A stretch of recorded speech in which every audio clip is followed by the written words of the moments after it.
The wild man has again made his appearance.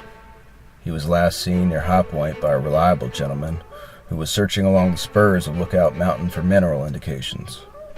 On arriving at the head of the hollow just above Mrs. Oliver's, his attention was attracted by thrilling screams on the side of the high spur that he had just passed along the trail below. He looked in the direction from which the noise came. What should he see but the wild man?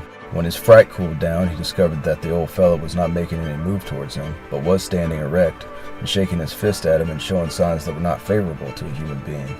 Therefore, getaway was thought about immediately, but before starting, he thought he should examine the wild gentleman more minutely. He was about 100 yards from him, but could distinctly see teeth, nose, and eyes, and describes him thus: was about 7.5 feet high, hairy as an old bear, and would weigh from his looks 400 pounds. Had a pole in one hand that looked to be 10 feet long, which he handled as easy as a stout, healthy man would a pipe stem. His name was asked, and the answer came in the shape of a large stone, which weighed at least 100 pounds, and which was hurled at the inquisitive gentleman. This being done, there was no time left for further inquiry. Consequently, he tried the working speed of his legs, which worked most excellent, until he arrived at Frank Carter's shop almost breathless. As soon as he could narrate a story, a crowd was collected, which started in search of the wild man of Lookout Mountain. Walker County Messenger, February 2nd, 1880. Watch me now. Good evening, true believers, skeptics, and those in between. Thanks for taking this journey down the rabbit hole of Relict Hominid theory. We'll explore the hypothesis that not all early hominid species have become extinct, but have in fact survived and even thrived, continuing to evolve and adapt, existing parallel to human society. On this podcast, we'll listen to the witnesses, examine the evidence, and engage in intellectual discourse in an attempt to achieve a greater understanding of this phenomenon. Are these creatures a paradigm-shifting physical reality, or a psychological contagion contracted across 6 continents and spanning the whole of human history? Is the problem mass delusion or cognitive dissonance? We'll tackle these questions and more on Squatch Me Now. Hi, my name is Trey, and I'll be your host tonight. In the future, we may have guest hosts, co-hosts, and or moderators, maybe some open lines, but for now, you're stuck with me. Now let me start off by saying by no means am I a Bigfoot believer. This has been a long-term research project for me, and from my study of the subject, I'm inferring that the existence of relict hominids is plausible. Certainly, there's enough evidence to warrant the scientific community take greater strides to study this subject. Before many creatures throughout history were discovered, they were first seen by humans native to their environment. Encounter stories were then passed on to scientists and explorers who then went out and acquired specimens. If paleoanthropology would take a serious look at this subject, they might hypothesize the potential existence of relict hominids, put together a team, and set off to prove it through field study. The study and specimen acquisition to prove the existence of this creature is the job of science and should be executed by professionals. The stakes are there. The value a specimen of an early human ancestor would have to medical science alone is far greater than most of us can imagine. Yet here we are. I think the scientific community and the government's continued refusal to address this subject is suspect at best. Here's the good news. We live at a time in history when we can contribute to a real-time digital record of happenings on Earth and cross-reference them simultaneously with other people around the globe. Hopefully, all of you listening to this podcast and those engaging on social media will be able to contribute as we attempt to piece together a more complex understanding of this phenomenon. Let's do some recent news. So there's some weird stuff going on in Bradford, Vermont. They're having trouble with some bridge construction, and simultaneously, apparently there have been a lot of Sasquatch sightings in that area of the country. And people in this town, I guess there was a rumor going around that the bridge closures, the delays in this bridge construction had to do with a Sasquatch being seen in the area. Then all of a sudden, this flyer blankets the entire town anonymously, basically saying that this has nothing to do with the Sasquatch. It's ridiculous and ludicrous to say that it has anything to do with the Sasquatch. Don't talk about it being a Sasquatch. It's just weird. Like, what? Why? Who? I mean, even if this is a rumor going around the town, like, most people aren't going to believe that. So why this, like, effort to put out this flyer anonymously? Seems suspect. I don't know. It is what it is. Another story recently that we posted about on the Instagram, Mr. Doug Teague and his video and footprints of a Sasquatch-like creature near Hickory, North Carolina. It's very interesting. You know, I'm going to admit, when I saw the first photo, I was not impressed at all. It looked like a tree stump to me. But when you go and look at the video, go check out the video on our Instagram page. It's a lot more interesting. It definitely looks like some large, wide, broad-shouldered creature covered in black fur with a conical head. And you can see the sheen off the fur. I mean, it's pretty obvious, and we've seen this in other videos too. Obviously, it'd be great if it was a better video, but you know how that goes. He did have some interesting footprints. Obviously, that stuff can be faked, but his video of the footprints he found, those footprints I think they're interesting. He said he was out for a walk in the woods, started hearing some wood knocks, thought it was a woodpecker. Then he starts getting rocks thrown at him, and he knows it's not a woodpecker throwing rocks at him. Just go look that up, check out his story. He also says that Bigfoot's like granola bars, apples, mushrooms, turnips, moon pies. Well, who doesn't, right? So we had you guys ask some questions through our Instagram story. We're going to answer 2 of those tonight. I'm going to try to kill 2 birds with 1 stone. So we'll see how we do. So the questions are there multiple species like all mountain monsters? And the second question is, what is the relationship between the Pacific Northwest and southern Bigfoot? So guys, the fossil record says that there were creatures like this at one time. It confirms it. We do have a precedent here. We know our evolution wasn't a tree with a few branches. It was one big messy bush.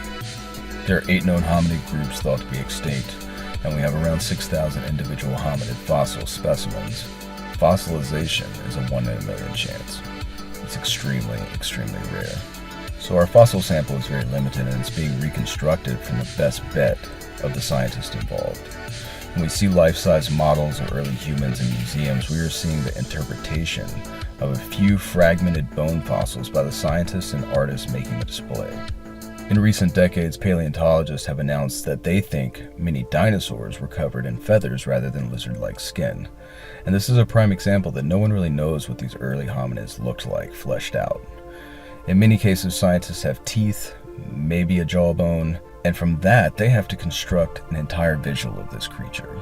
The bodies of these creatures may have been much more ape-like and hair-covered than depicted in museums. If there are relic populations of potentially 8 or more groups, we can expect a wide range of genetic traits. So we need to look at this evidence from a broader perspective and not immediately dismiss it because it doesn't meet some predetermined idea of what you may think these creatures should look like or how they should move. So the initial question, how many Bigfoot variations are there? Theoretically 8 or more. And what's the difference between the Pacific Northwest Bigfoot and the Southern Bigfoot? There are definitely different descriptions of these creatures regionally. I would say that they are remnants of 2 different types of early hominids or other ancient apes that migrated and adapted to these areas of the country at some point in the past. So you may have a relic population of Gigantopithecus in the Pacific Northwest, Heidelbergensis in the northeast, and Australopithecus or some variation in the south where they say they look more chimp-like. Again, who knows? Perhaps the only people who really know what an early hominid looks like are those that have seen a Bigfoot. And Bigfoot may be a much bigger idea than any of us have ever imagined. So guys, let's get to our first guest. Mike Richburg is a South Carolina-based investigator into all things cryptozoological. He has his own podcast with well-known researcher Adam Davies called Undiscovered Beast and Strange Phenomena. He investigated at Skateboard Swamp during the lizardman sightings in the 1980s, and he had his first encounter with a Bigfoot-like creature as a boy during a hunting trip with his father near the Congaree River on an early morning in 1978. Last winter, I met Mike at Caesar's Head State Park, where he was investigating recent sightings of a Bigfoot-like creature seen by an all-female group camping in the area. We'll be releasing a short doc about his investigation of this case in the near future. But right now, we have a recording from that day last winter on the trail with Mike taking us back to the late 70s and his first encounter with a cryptid. Everything started for me back in 1978. I was 14 years old, and I was hunting in a swamp, a place called the Devil's Orchard, near the Congaree River in South Carolina. It was during a dog drive of hunting for deer, and I was armed with a loaded shotgun at the time. It was an event that really changed the course of my life when I look back at it now. I had a pretty normal life up until then, I guess. You know, typical teenager growing up in the South in a rural area. But after that day, a lot of stuff changed. They dropped me and my dad off about, I don't know, it's about a half a mile at the most from the river. We was doing a dog drive that morning, deer hunting, and they dropped a bunch of standers off down the river because, you know, like if you ever done any dog hunting or whatever in the South, typically the deer will try to escape the hunt area and go to a safe area. And they would often do that in this area by going to the river and just swimming the river and going to the next county over and be completely out of the hunt. So this morning, we decided to string standers out down the river. And there's an old two-rut road in there, and they had a pickup truck. You know, they would come down through there and drop standers off every so often. They put a fella out with a shotgun. He'd walk in there and try to kill the deer if they happened to run to him. And my dad and I were the last two standers dropped off down along the river. And when we walked in, we got out of the truck there, and I relieved myself. We'd been drinking coffee. We, you know, like normal routine, we'd meet out at the local restaurant at the country store down there and eat grits and eggs or whatever, you know, at 5 a.m. and get ready for the big hunt, talk about how we was gonna hunt that day and all that. So we done been through that. I had a couple cups of coffee and all that. So standard operating procedure when you're hunting is you urinate far away from where you're gonna be hunting. And I knew I was probably gonna have to urinate, so as soon as we got out of the truck, I urinated, and then my dad and I, we walked on in. And as we walked in toward the river from this little two-rut road, we walked in adjacent to a small stream or creek that was running along our right there, which eventually opened up to a much more prominent feature out by the river. But my dad told me, go ahead and cross the little stream there where we could, and he'd walk in on this side, and I could walk in on that side, and then he instructed me to walk to where the river bank was and turn around and look back kind of the way I'd come and see if I could see out over kind of an open area where if I saw a deer coming, I'd have a shot at one, which is, you know, standard kind of common sense. That was all fine and dandy. I crossed the creek there and I walked on in like my daddy told me. It was really foggy. I walked to the top of the riverbank. The river was really low. Visibility was very short and low because it was very dense fog. It was a warm fall morning. I sat there with my back turned to the river and set up like my daddy told me where I could kind of see back, you know, something running toward the river, I might have a shot at it. And I didn't sit there probably 5 or 10 minutes. And it was very quiet, of course, and I could hear something down on the river over my left shoulder get up out the water. I could actually physically hear the water running off of it. And I thought to myself, well, there's a big deer ironically coming back into the hunt instead of trying to get out. This is great, you know. Dad put me in the right spot and everything. I've got a little 20 gauge shotgun. I'm 14. I'm fixing to kill the big deer and be the hero at the hunt club. It's all good, you know. And it come on up the riverbank there, and it was in some thick brush directly even with me at the top of the riverbank, probably something on the order of about 60 feet away from me. And I couldn't see it because of the brush, but I could hear it moving around, and it sounded really heavy. And about that time, I thought perhaps it was not a deer, it might be a large hog, which wouldn't be uncommon in the area. And of course, sitting there with a 20 gauge with number 3 buckshot in, whatever, you don't want to like tangle with no big hog or whatever. So I said, shoot, I hope that's not a big hog or whatever. I might be in trouble with this little gun. And then about that time, it made a sound. And I'm gonna try to duplicate that sound. That sound was like not quite a grunt and not quite a sigh. It was a sound like this.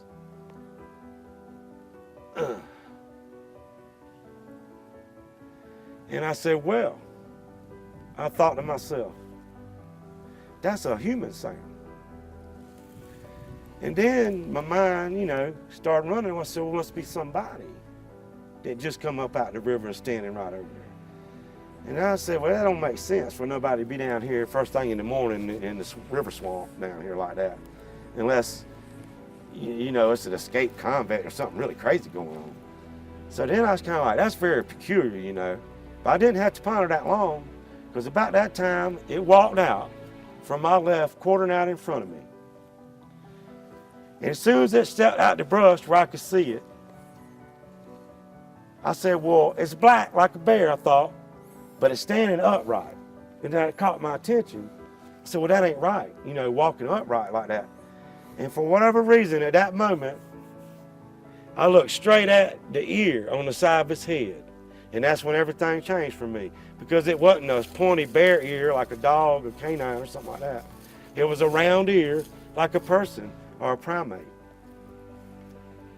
And right then and there, my whole world changed when I seen the ear on this thing, because I knew it wasn't a bear.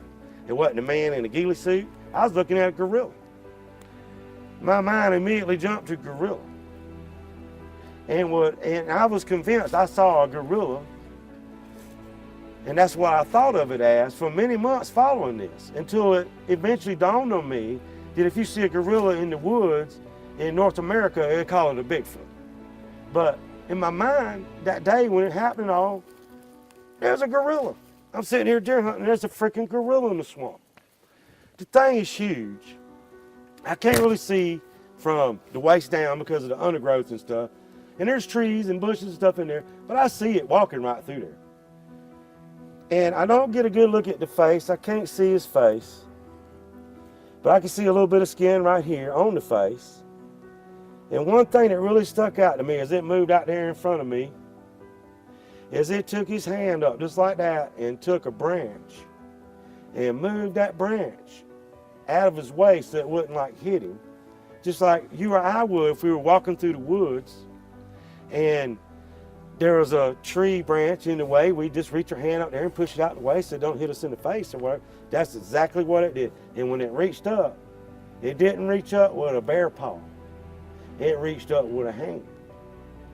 A hand that looked a lot like my hand, but it was covered, of course, in black hair back there. The coat of the animal, and I use the term animal because I don't even consider us animals. The animal's coat was very much like that of a black bear, about the same color and probably about the same length.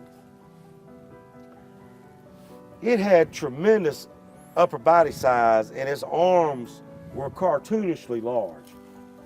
Two things immediately upset me when I looked at the ear on this thing and I watched it walk out there and I seen it put its hand up there like that. And I got a pretty good look at it. One, it wasn't supposed to be there, which should be kind of obvious. That was shocking enough. But the other thing was, it did look very large and powerful. It really had ginormous arms on it. And to the extent of, like I like to use the word, cartoonishly large arms. Very powerful animal. I've made the comment several times that it looked like it could whip a saber-toothed tiger. But there it was, right there in front of me. And it walked out to where I had walked in at. And it kind of put its head down and he turned on a new vector and kind of 45 back off that one. The whole time that was going on, my knees were shaking. I've got the shotgun up. I'm like trying to stop I'm so scared I'm about to shoot it just out of terror. I had to like physically stop myself from shooting this thing in the back. It never turned around and looked at me. If it had have turned around and looked at me, I would have lost my mind. All I could think about, if it turned around and was threatening in any manner, that I would try to shoot it in the face to hit its eyes and just throw the shotgun at it and jump in the river, because that's really all I had. I was hemmed in. To my right here, between my dad and I, that stream had opened up, that creek had opened up to a very large cut there at the river, and it was full of log jam and gators and stuff. It's not exactly where you want to go jump in the water or anything. So I would just had to jump in the river if it wanted to like make an issue out of me being there or something. I felt very undergunned. And even if I'd have been sitting there with a 12 gauge, which I'd used frequently, up to that point and then some, I still don't think I'd have had enough gun. So a lot of times when I go in the woods, I don't ever carry a gun on account of Bigfoot, because I don't think it's going to do anything but get you killed, in so many words. There's lots of other reasons to take a gun though, of course, in the woods. There's a lot of bad people and all that. But as far as like, if you think a Bigfoot's gonna jump out the bushes and grab you, you're gonna have time to pull your gun and all this stuff, I don't think it'll ever go down like that. I think if you did have time to pull your gun, that's probably about when you get your butt whipped by a Bigfoot. So I'm not big on trying like, I just go ahead and concede it could whip me at any time. And that's part of my approach to this thing. And I always kind of had that approach since that very day in 1978. That thing walked on off, and I'd wet myself again. Thank God I'd urinated, and that's why I mentioned that earlier, just previous to that. My knees were shaking. I didn't realize it at the time, but I was crying. My face was just wet with tears, and I didn't even know it. And when the whole thing was going down right at that moment, it was totally traumatizing and terrifying for me. I mean, here's this gorilla in the woods in South Carolina that ain't supposed to be there. I mean, I'm a pretty bright kid in school and all the time. I mean, I would know if there were supposed to be gorillas in the woods or not. I mean, I'm from the woods to start with. So like, it just didn't make sense, and it looked so threatening. Even though it didn't do anything directly in any manner, it didn't even look at me, but I still felt threatened by its presence in so many words. Once it got on off a little ways, I started thinking about, okay, now what's my plan now, because I don't feel comfortable hanging here. About that time, I heard him turn the dogs loose way up at the other end of the hunt. And that made me feel better, because I figured, well, the deer dogs would come, maybe they'd come this way and bring hunters with guns. All that was good right now. Hunters and guns, good. Bigfoot, bad. I've seen enough of that. So, and then it occurred to me, I need to go and get out of there in case it came back, or maybe there was another one or something. I mean, I don't even know. I'm just terrified. So after a few minutes, I'm not even sure how long, time-wise, how long expired, but I took on off. Instead of waiting till the hunt was over, I just went on, got on out of there, and I walked all the way back out that two-rut road where my daddy told me to meet back up, you know, when we got picked up and everything. I didn't run, but I walked so fast I might as well have been running. And I just remember being so terrified. It traumatized me greatly, to the point, after that day, I stopped hunting, I stopped fishing, I stopped hiking and camping, I stopped going to the woods. It was almost 3 years before I went back in the woods. And eventually, I did go back in the woods, and I felt secure enough with a high-powered rifle getting in a deer stand that the thing probably wasn't gonna mess with me no way, and I was relatively safe maybe if it did. And by then, I kind of come around to the understanding that, you know, that thing never would have wanted to hurt me if it didn't feel threatened by me or anything like that. They're not here to hurt us. If they was hurting people left and right, we'd have had to war it out with them a long time ago, right? I mean, so like, it just wanted to be left alone. I'm cool with that. I just wanted to be left alone that day too after that. Well, that's all for tonight, guys. I want to thank Mike for sharing his story, and all you guys for listening. If you have an encounter story, an interesting theory on this subject, or would like to come on the show and tell us why you think it's all a bunch of bull, shoot us a message on Instagram, YouTube, or leave us a comment. We'll get in touch with you. We'd love to have you on the show. I'm tired of hearing my voice already. I want to hear more of yours. We'll see you next time on Squatch Me Now.